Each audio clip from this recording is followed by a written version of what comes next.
I thank the Speaker, and I am glad to be here in an empty chamber having the rigorous debate that we are so accustomed to here in the People's House. But that's, again, where we find ourselves with the level of debate at the moment. We're left with bringing bills to the floor, having a couple of hours cut up, and then moving on with whatever bill is put on the suspension calendar. That's not the kind of debate we should have. There's a bill that is coming before us tomorrow that I believe should have vigorous debate. I believe that it does raise consequential issues, and we should debate them here vigorously on the floor of the House. But I want to be unequivocally clear to the American people that I support it, and I support it unapologetically. We have legislation before us that would ensure that foreign adversaries are not able to collect information on the American people, collect data on the American people, use that data to target the American people, undermine our national security, undermine our democracy, and undermine our way of life, which is precisely what is happening with the evidence we have before us. Both classified and very publicly known information indicates very much that TikTok, that has significant ownership by the Chinese Communist Party, that is targeting American citizens. And then there are some who are out professing that this would legislation that would try to prevent that would somehow undermine our freedom. Now look, I do not like the heavy hand of government being used, certainly not wantonly. An individual today, fairly well known out in the social media sphere, put out and said that we had this classified briefing today and that the issue of election interference was brought up. This was a classified briefing that was not supposed to leak, by the way. That's how things work in Washington. It was leaked. Then we had the additional point here, not coincidentally, the anti-TikTok legislation. Let me clarify and stop. It is not specifically anti-TikTok legislation. It is anti-foreign adversary control of American data and information legislation. That this legislation, according to this individual, now being debated on the Hill, would allow the federal government to force the sale of any social media platform that interferes in elections, just so you know what's coming in 2025. Now, if I believe that to be true, I certainly wouldn't support the legislation. It is 12 pages long. I would note that a friend of mine who serves on the FCC, Brendan Carr, responded to this, and I happen to agree with Mr. Carr. Mr. Carr wrote, "It would be concerning to many if the bill allowed this." This being the post on X by someone this afternoon that I just recounted. It would be concerning, Mr. Carr says, to many if the bill allowed this. It does not. The text is definitive on this point. The bill does not apply to just any social media platform. Far from it. Here is the only and targeted application, Mr. Carr writes. 1, if you're an individual user, the bill confers zero authority to the government over you. That is true.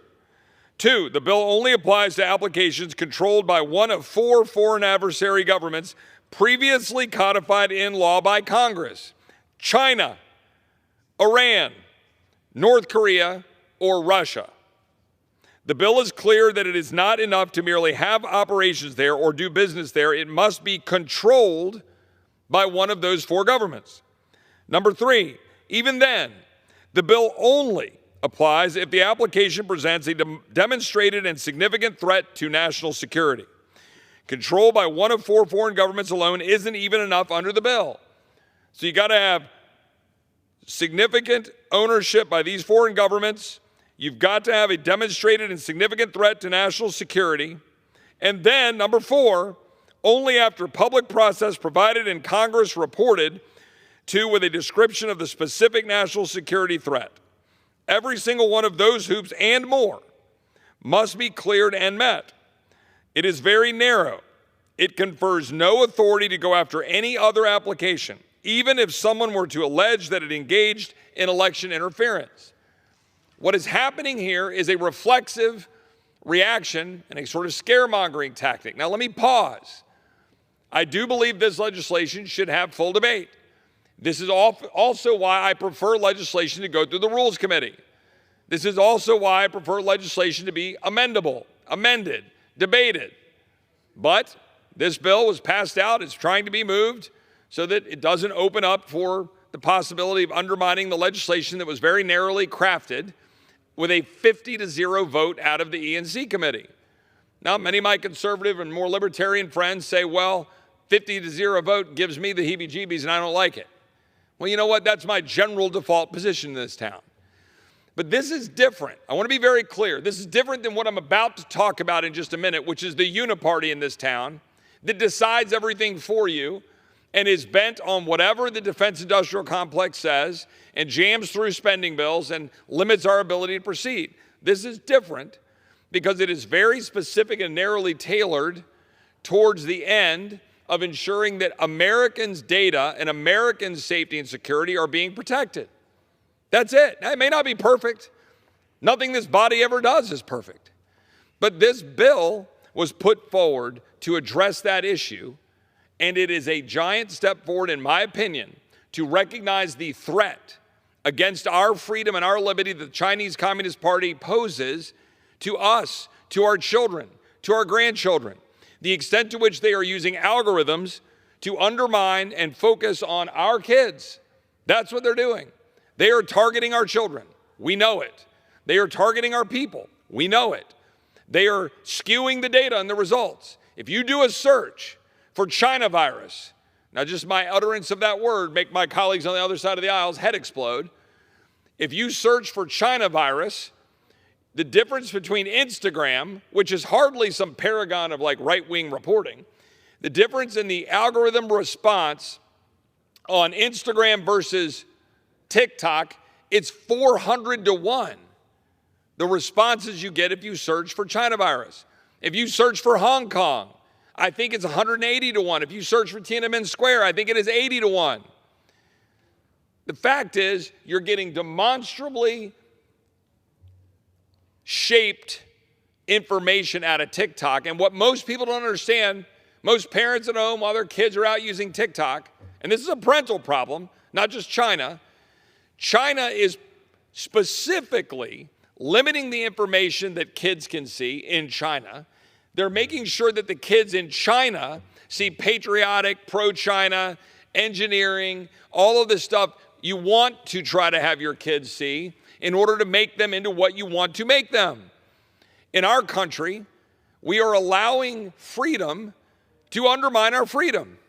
And that's what's actually happening here. It's the false name of freedom, to be clear, to undermine our freedom. It's not actual freedom because the freedom that we have is being attacked by China, and we're sitting back in the false name of freedom saying, oh, no, let's not touch that. I hope that tomorrow we will crack through that. I hope tomorrow, on a bipartisan basis, we will send a message that the Chinese Communist Party cannot knowingly attack us and get a response that is a whimper, because that's what we've been doing so far. If you wanted to destroy America, you would set out and do exactly what China has been doing, bit by bit, targeting our people, undermining our access to information, or at least information that they're trying to control, and target our kids with propaganda very specifically. Yes, we have problems with Google, but I'm getting tired of the but Google. Yes, we have problems with Facebook, but I'm tired of the but Facebook, because I get that a lot. The fact is, those things, we want to break up Google? Let's sit down and do it. Happy to have a bipartisan bill to talk about that. You want to deal with Facebook? Happy to have that conversation. You want to talk about the misuse of the power of those big companies, attacking First Amendment rights, targeting people for their political beliefs? Happy to have that conversation. But do you know how hard that is? Because none of us want to use the power of the government to go after companies so that the government is saying what they know is best about what that means for our freedom and our rights here in this country. That's what we're wrestling with under our Constitution, to protect our rights. But when the Chinese Communist Party is actively targeting the American citizens, I'm tired of people hiding behind the flag to let China do it. And that's what's happening. And people are going to do it in the false name of freedom and in the false name of, oh, let's go do this because, I don't know, a former president says so or a media personality says so. How about we do our job here in the House chamber to take on the Chinese Communist Party and not act like they're not doing what they're doing? I think it's important. I support the legislation. I appreciate my friend Mike Gallagher working on it. I co-sponsor it. I will defend it tomorrow. I will defend it in the future. I'm defending it now. I hope we pass it tomorrow on the floor of the House.